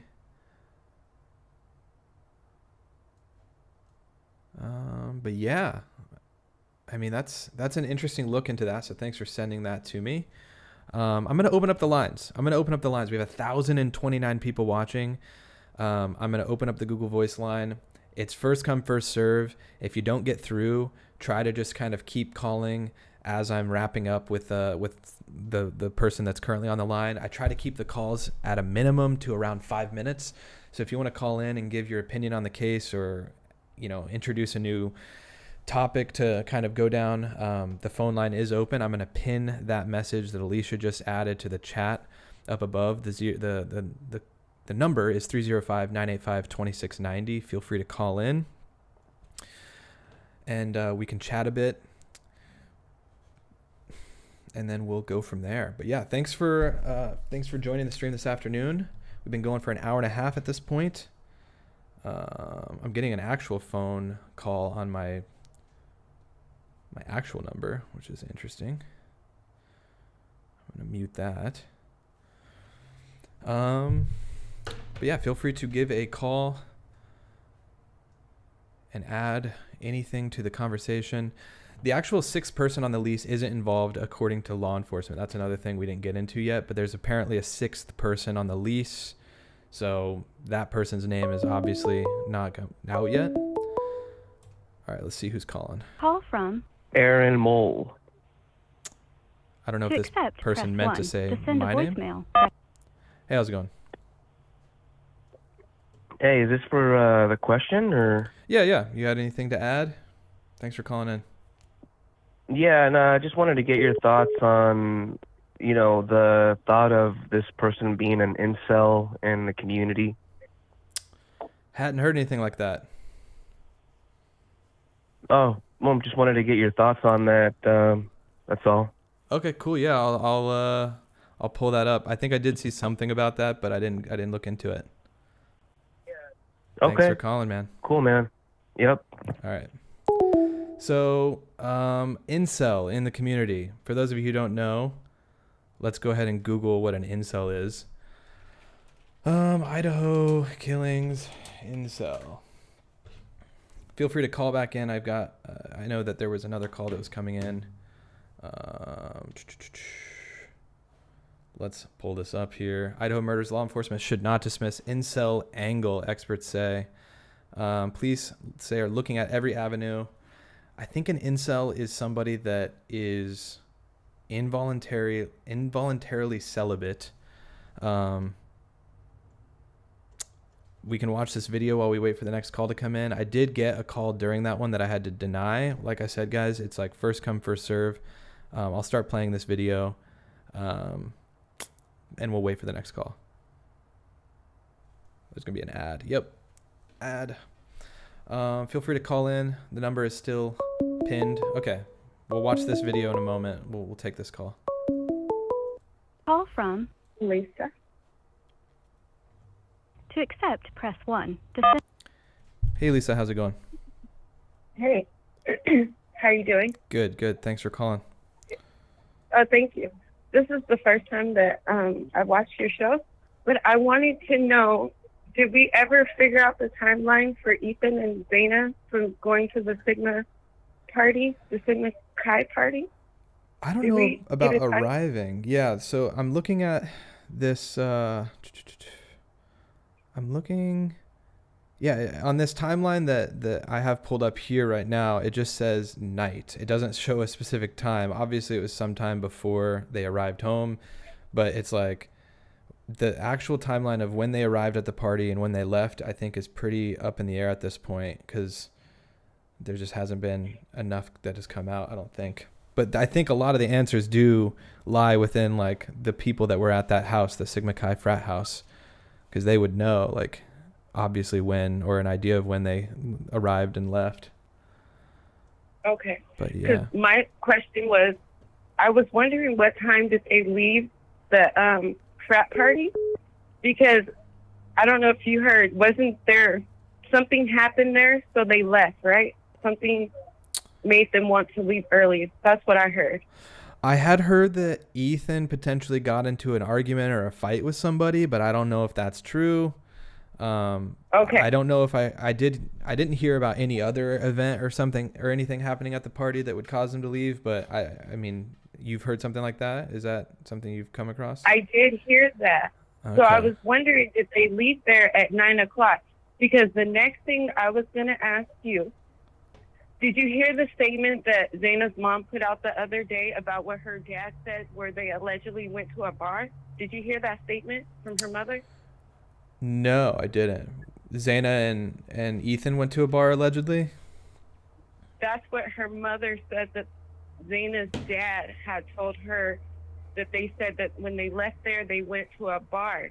If you can find that news, I think it's on News Nation. It's with the woman that's always, that's been on the case. Not Nancy Grace, but the other woman that's been showing all the interviews. If you can bring up that interview, the mother said that the father said that they went to a bar. I looked at the Moscow police report. On November 12th at 9:09 p.m., there was a police call of a woman telling the officers there's a guy there trying to cause problems with her boyfriend from the Moose Lodge at 9:09 on November 12th. The Moose Lodge is right next to the corner club where Maddie and Kaylee was. Interesting. Okay. All right. Well, I'll have to look into that. I'm going to look into that News Nation clip a bit later and see if I can and then find you that. can go look at the 911 calls. If you go to the Moscow police activity log, you can look at that. But I noticed that, and I was wondering, did they leave there early and go meet up with them, and maybe the person from the party maybe followed them there and they got into altercation? That's when they called 911. Because this just is weird to me. I just wanted to put it in the air. Okay. So you have a great day. Thank you so much. All right. Yeah, you too. Thanks. Bye. Bye. Okay, we already have another call coming in. Once again, I can't confirm anything that's said in these calls. Call from Nick. To accept, press 1. To Hey, Nick. How's it going? How's it going? Hey, this is Nick. How's it going, Nick? Thanks for calling.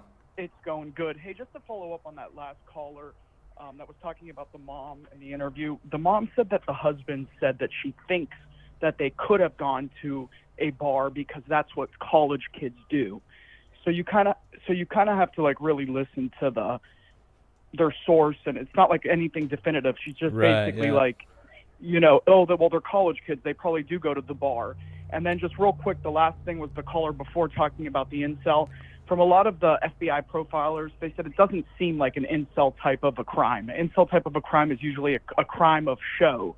You know, the school shootings and stuff like that. But anyway, thanks for doing what you're doing. Appreciate it. Thanks for calling in. I appreciate it. Thanks. All right. All right. Cheers. Thanks for calling, Nick. Yeah. Once again, a reminder from Nick there that all the calls coming in, we have to kind of take everything with a grain of salt. I had not seen that News Nation clip about the potential of them going to another bar. Obviously, that's just a very college thing to do. The Moose Lodge, obviously, is right next to the corner club where they were at earlier in the day, where Kaylee and Madison were at earlier in the evening, rather. But yeah, thanks for that, Nick. I'll have to look into that News Nation clip and see. Yeah, I think Ethan and Xana's like evening is so, that gap in time where they actually were, all of that's seriously up in the air. Like that's the mystery right there, right? Like if the Sigma Chi household can confirm like, oh no, they were here, they left and they came back for 3 hours and, you know, they were at the house, at the Sigma Chi house until, you know, midnight or 1 a.m, that would make sense for them to come back and be at the house, you know, closer to 1:45 a.m. when they got back.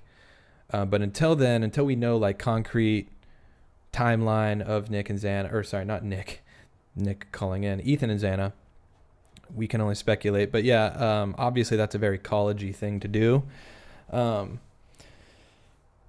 yeah, all right, I'm getting a lot of people DMing me so many things. This is like one of the bigger streams we've had in a while. So I do appreciate you guys like calling in, chatting in the chat, keeping it civil. I hope people are keeping it respectful in the comments. But I appreciate you guys calling in and keeping it respectful. Shay is saying that supposedly he washed up in one of the bathrooms. Once again, I don't know the legitimacy of that. You would think that somebody would. If there wasn't any snow on the ground, you also have to imagine that if somebody did what they did in this house and tried to leave, they would track blood pretty heavily outside of the house, depending on which way they went. Once again, this is the kind of the backside of the house. So it's almost probably a good thing that there wasn't snow on the ground yet, because maybe they were able to see some sort of trace blood coming off of the person, depending on where they exited. But if they did clean up, that's another thing. Maybe there wasn't as much blood being tracked outside of the house. I don't know. It's hard to say. The lines are open though, guys. I do see that there are people calling while I'm on the phone. Like for instance, that last call, I saw a call come in. I had to decline that call. You always have to just try to like time up with the stream, because the stream is always delayed as well. And so if you ever do get in on a call, try to mute the stream in the background, because there's always at least like a 30 to 45 second delay. So anytime I'm about to hang up with somebody, or it seems like I'm about to hang up, maybe that's the time to try to call in, so you can time it up with me actually getting off the phone with someone. But those lines will remain open if you do want to try calling in. I appreciate the people that have added to the conversation so far, but we'll keep checking out your guys' chat, comments in the chat. Nick, snow would make this impossible to pull off with footprints. It would definitely add to the difficulty, especially once you've got investigators and stuff coming and adding to the snow. I mean, look at this guy right here. I don't know how many of these footprints are, like, all of the driveway here is packed down from the vehicles and law enforcement that have been in and out. So it does probably make it more difficult. Archangel says killer must have either taken his shoes off entering or took them off leaving, so that his clean socks left with no evidence. Who knows? Valerie says Moose Lodge is next to Corner Bar. Yep, we looked that up. Michelle Moore says a few rude folks I noticed. Guys, try not to be rude to one another in the chat. There are plenty of other YouTube live streams where you can go like yell at each other and goof off. But try to keep it chill in the chat. Phone line is still open if you guys want to call in. TD says I think they probably just went back to the house and then left again with the girls when the girls called for a ride. Okay.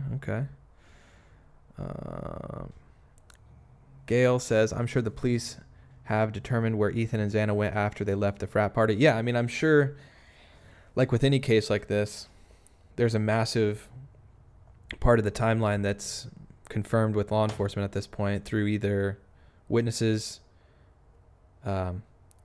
video surveillance. If they did go to some bar, I'm sure that they know, and they're able to build out their timeline from there. Marcia, the number is pinned up above. It's 305-985-2690. To accept, press 1. To send a voicemail. Hey, how's it going? Thanks for calling in. Hey, Aaron. Hi, Chat. Hi, Mama. I'm just joking. Okay, there was a girl earlier. I think her name was Lena E.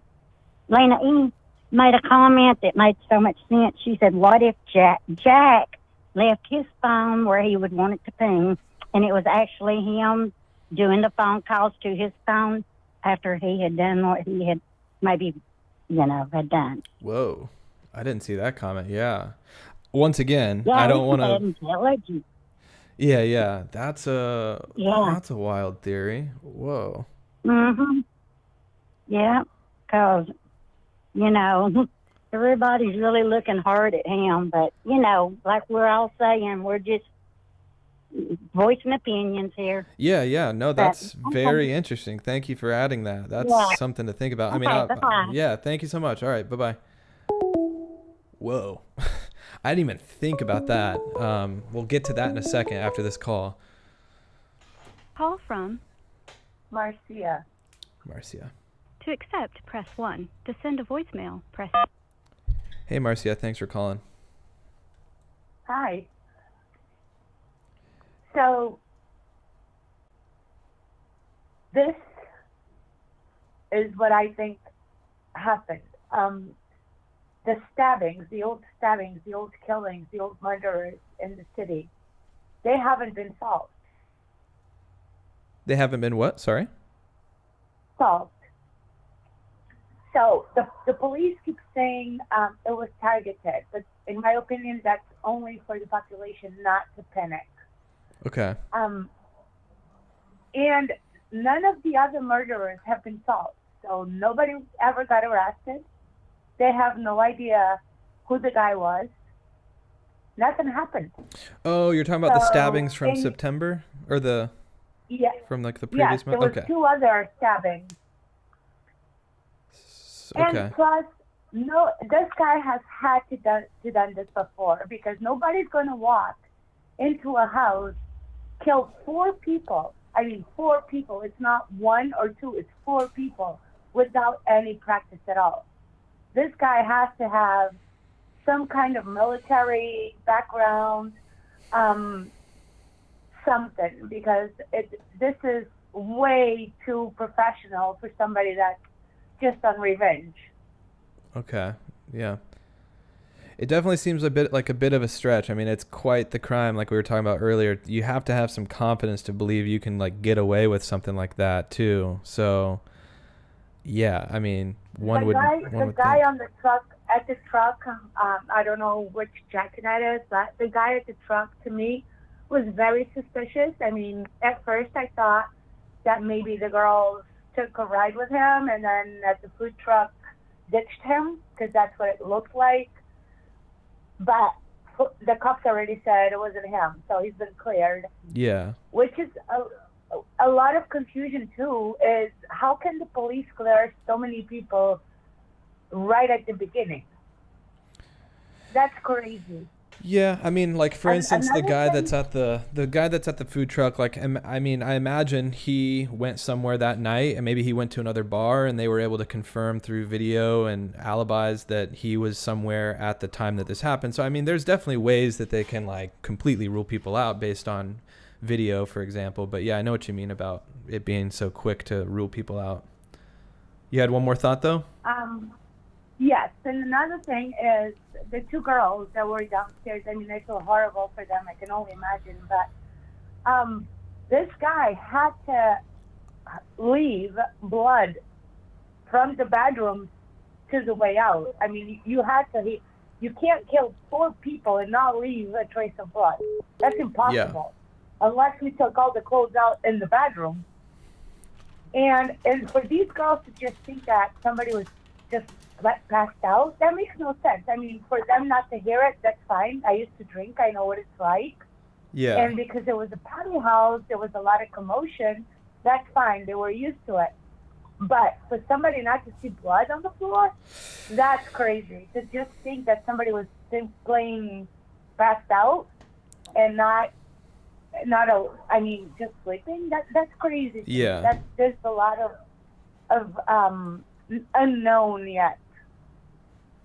Interesting. Yeah, no, I completely agree. There's a lot of unknowns. There's certainly a lot of unknowns, but yeah, I appreciate you calling in. Thanks for adding to the conversation. Just be careful out there, everybody. Watch your surroundings and always pay attention to the people around you. Yeah. Have a good Yeah, very good advice. Thank you. Bye-bye. Bye. Yeah, always good advice. I mean, if anything, pay attention. I mean, you gotta always. I mean, the biggest thing for me, that I've gotten better at is like in places where you're moving a lot. So like for instance, from your car to your house, don't sit in your car and be on your phone, especially with your doors unlocked. Like, get to where you're going, look around before you get out of your car, and get there on foot. Don't hang around in vehicles like that. I mean, this isn't that specific, but that's an example. All right, this is maybe be the last call. Call from. Hi, this is Michelle Moore. To accept, press 1. To send a voicemail. Hey, Michelle, thanks for calling. Oh, hey. Appreciate you calling in. Do you have anything to add or any Well, thoughts? Steve has commentated on CNN and headline news a lot this week, so I'm hearing a lot of things being said or commented on that I know what he might be thinking instead. The biggest thing I was going to mention that I don't think this is a subject you're discussing, though, is that, everybody's been super frustrated with law enforcement, but even though that's a small department, they have literally had the approval from the state police and the FBI. So as much as we're not seeing and as much as we might be frustrated, a lot of people think they're doing a really good job. There's Leslie or Ashley Banfield is actually one of my shows I like to watch, but even she was frustrating Steve because if you just listen to all the interviews, all the press conferences, we're misunderstanding the police, and then they're coming back and saying, okay, no, this is what we meant. So we're saying that that they're miscommunicating, but it's really us who are not really hearing well. Easy for things to get lost in translation, for sure. Yeah, and everybody is invested in this case. I saw a few people that had chimed in, and I was saying there's a few rude people here. It's just because you're not obsessed every second of every minute on this case. You have a life and you have a lot of other things that you're involved in. Right. So you're taking what you have now and looking at it, and so I think that you're very good at that, and so we support you. Appreciate it. Thank you. And yeah, that's a good point to bring up, is just to let law enforcement do their thing. I mean, obviously they know more than what we know at the end of the day, and that'll all come to surface at some point. I was trying to get in touch with Steve because he noticed something when they talked about the 6th room. Well, logically to him, that is probably a student who left and the parent is still paying the lease because, you're signed on a lease. Yeah. But because of that placement of the room, and I literally have not looked at the house like you guys have, and because of the placement of the blood, he was figuring out, and I don't want to misspeak, he was figuring out where it was. I don't want to say for sure because I don't want a false rumor, but you might know. Look at where the blood was and where that other room was, if you know that, and that might help you know where Ethan was. Okay, yeah, and which order. That's what he had figured out. And who exactly are you talking about again on figuring this part out? Ethan, and people want to know who was killed first. Oh yeah, as far as the order, yeah. The blood probably tells a lot for sure. Yeah, I'll let you know for sure. And some people who think that truck guy is sus, he is. He is a little sus. And I know police said they had ruled him out. Legally, they can lie. Usually, they will not lie. If they're saying this in a press conference, But he is suspicious. The guy in the hood. Yeah. I mean, he clearly motions towards them and then kind of follows them off camera. So at the very least, he interacted with them to some degree. So it's just who is it? What did he end up doing that night? Because, it's definitely sus, obviously. If you're just in the background and you're not appearing to because there's definitely other people in the background that are just on their phones that clearly aren't even noticing the 2 girls or have anything to do with it. They're not suspicious at all. But obviously, I'm sure law enforcement's tried to identify everyone in the video as well, because that's another thing. This person could have just been lurking in the background and not even showing any indication that they were suspicious. Or that's true. So he definitely stands out for sure.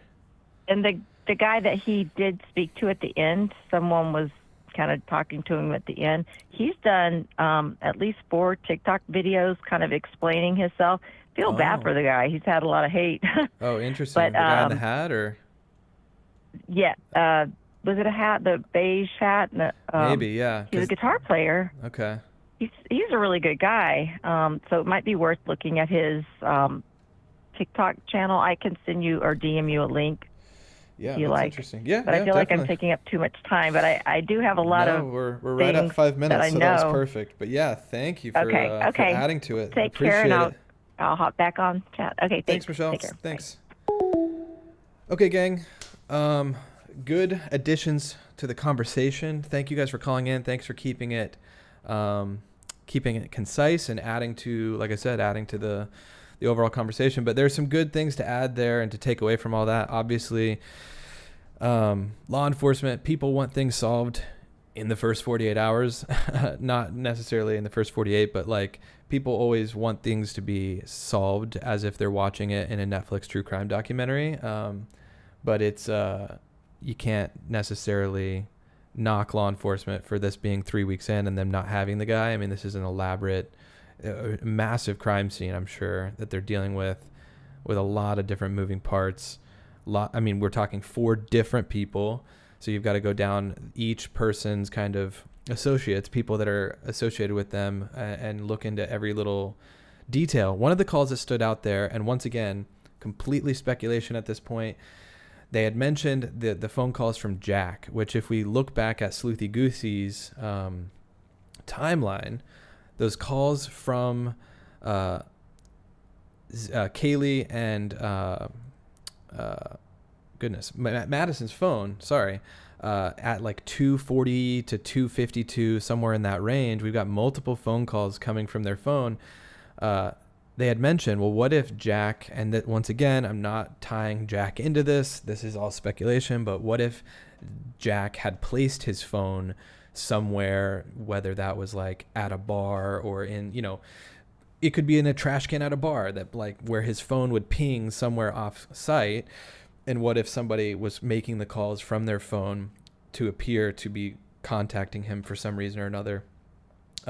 Once again, that's just something that was brought up. I think it's really interesting. Obviously, when you look at calls, it does happen where people will commit a crime and make calls or texts from a device to make it seem as if the person was still alive, texting. I know that happened potentially with the Gabby Petito situation, where she was texting her mom. It's rumored that was all happening. That was Brian Laundrie that was actually making this text. So definitely an interesting thought.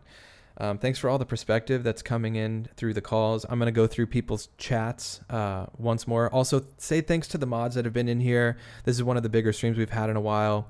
Alexa, Angela, Alicia. I think Angela's still in here, I believe. But everyone's kind of popped by here and there. I know Alicia, I think, had to go, but thank you to the mods. This was a bit more chaotic of a stream with a lot more moving parts, a lot more people contributing to the conversation. So shout out to the mods. Shout out to everyone else for just being in the conversation and adding to it. Let me read a few more comments. Spike says, no one seems to be talking about how the killer, covered in blood, left the scene without leaving tons of evidence. I mean, we're definitely talking about it. People have speculated that the killer possibly cleaned up, in one of the bathrooms before they left. We talked about how it would be nearly impossible, I feel like, to commit a crime like that and leave without being seen. So it's definitely a topic for sure.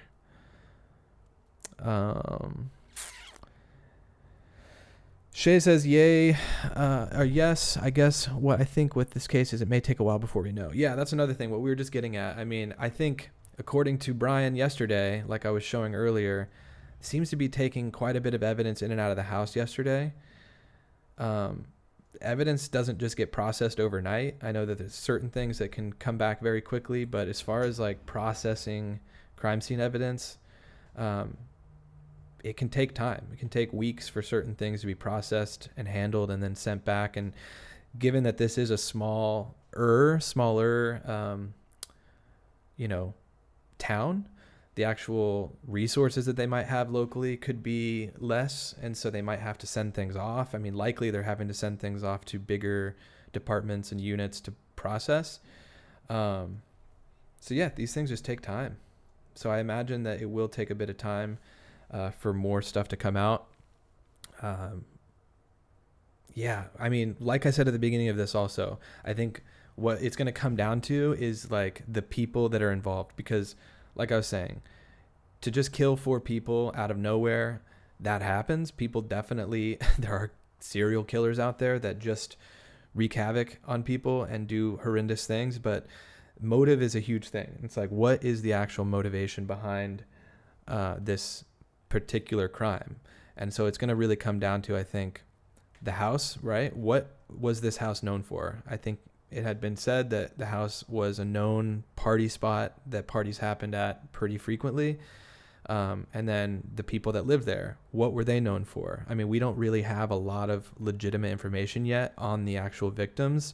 We have certain things that people have said, but once again, not saying that this is the case, but were any of these victims into drugs? I mean, besides just the, occasional party with alcohol and other potential substances at some of these college parties, could there have been more going on? I mean, that is something that law enforcement is probably piecing together as we speak, and trying to look into more of the kind of background of the victims to better understand. So yeah, motive is everything, because it's like there's got to be a reason, right? So anyways, I'm going to link Sleuthy Goosey's Twitter down below, as well as the Gray Hughes Investigates video that we went through earlier. That will be in the description if you do rewatch the video. That was some of the resources that we looked through during this. But I am probably going to go, because we're approaching the 2-hour mark, and I wanted this to be kind of a 2-hour mega stream of just going into as much as we can. And I know there was so much that we probably still left out. So if you want to send me anything, my Twitter is, I believe, linked down below as well. Feel free to tweet me, DM me anything that could be useful or interesting to go through on my next stream, because we will certainly be jumping back into this. Angela says they were drinking. Could someone have slipped something in their drinks to make them pass out? Who knows? It's very obvious they were drinking. It looked like in the video of them at the actual food truck that they're kind of stumbling around a little bit. And also, yeah, I mean, even when she goes in to hug this guy, it feels a bit, I mean, she kind of ran into the trash can there, but they seem like they've been drinking a little. I mean, look at the way she kind of like walks off. You're also probably not getting food at 1:45 in the morning, 1:40 in the morning at a food truck in a college town if you haven't partied and drank a little bit. So who knows? There's a whole list of things that it could have gone on. So Merp, thanks for being here. EM, thanks for being here. Separating DNA, that's another thing. TD, good point there. I'm sure they're looking into all the people at the bar, for sure. And that's another thing, just to look into everybody that was potentially running into or crossing paths with any of the 4 victims. What's good is that each of the victims are kind of separated into 2 groups throughout the night. If this was 4 separate victims at 4 separate locations, that would be even more to like connect in terms of timeline wise. But I'm going to look more into this timeline after the stream and just kind of really try to piece this together a bit more. This is pretty elaborate. So I'll link this down below if anyone wants to check it out. Let me read a couple more comments before we wrap things up. And if I've missed your comment, my apologies, guys. It's difficult with 900 plus people in here to always see comments that come through. True Crime Scotsman, thanks for the stream. Enjoyed it. Thank you for being here. There must be so much to go through. Yep, Ray, completely agree. Jen says Ryan is Jack's friend. Jack is Maddie's close friend. Please watch the video I talked about. It's all there. Okay. I'll have to check that out. Excuse me. Cheryl, is it suspected more than one killer? I don't believe so. Also, early on, I think at the vigil or right before the vigil happened, law enforcement held a press conference and they were talking about murder-suicide situation, and I think that they ruled that out as well, because I know I'd seen some comments about that. Did somebody, kill everyone and then kill themselves? And I think that they were able to like knock that theory off. Karen says, I think that the killer had clean clothes hidden in the woods. Interesting. Joyce thank you for being here. Great coverage. Thank you for the chat. Thank you, Joyce, for being here. Hopefully you're doing well, Joyce. Hard to now prove DNA in a party house. So many people there just to party. Yeah, and that's another thing. I mean, I'm sure there's tons of DNA to rule out in the house, you know, of people that were there prior. But yeah, I don't know if it's, I don't believe that it's suspected that there's more than one killer, Cheryl. I think they're assuming that this is one person at this particular time. But yeah, Michelle, that's a good point. Every DNA or every crime scene has DNA of other people. Exactly. Especially in places like places of business where you've got retail. I mean, you've got a lot of people in touching products and things like that. But a house certainly has that as well. Friendly reminder, you can help the channel by tapping the like button. Well, that's a good point, Alex. As we end the stream here, we have 445 people and 900 viewers, meaning half of the people that are currently here have not hit the like button. So on your way out, if you could be so kind as to gently tap that like button, either with your finger, if you're watching on a device like an iPad or a tablet, or using your mouse to scroll over and tap that like button. It helps out the stream. I would really appreciate it. I think I'm going to end it there. I could just sit here and chat with you guys all day, but we have now hit the 2-hour mark. I will certainly be continuing to cover the Idaho quadruple homicide in the future as more stuff comes out. So feel free, like I said, to send me anything as it happens. I'm going to try to stay up to date and pop on live streams as things continue to happen. This will certainly not be the last time that I talk about this case. I know that there's obviously a lot of people that would like to see this thing solved. So hopefully that happens soon. Hopefully we have more to talk about in the coming weeks. And I'll definitely be checking out your guys' comments. For the people who are not watching live, I still check out comments here and there. So leave a comment down below of anything that you want to add to the conversation. And I'll definitely be looking through those comments as well over the next couple of days. So Ray, Joyce, Michelle, thank you guys. Thanks to all the mods once again. Thanks to all the members of the channel. You guys are awesome. Thanks so much. There'll be some more updates soon as for the documentary that I've made. I have now finished the documentary, and I am going to be able to say so much more about the doc. So I'm excited to talk more about that in a future stream as well. So looking forward to that. But until then, we'll see you guys in the next one. Maddie, thank you. Really appreciate that. Okay, we'll see you guys in the next one. Have a good rest of your Sunday. See you later.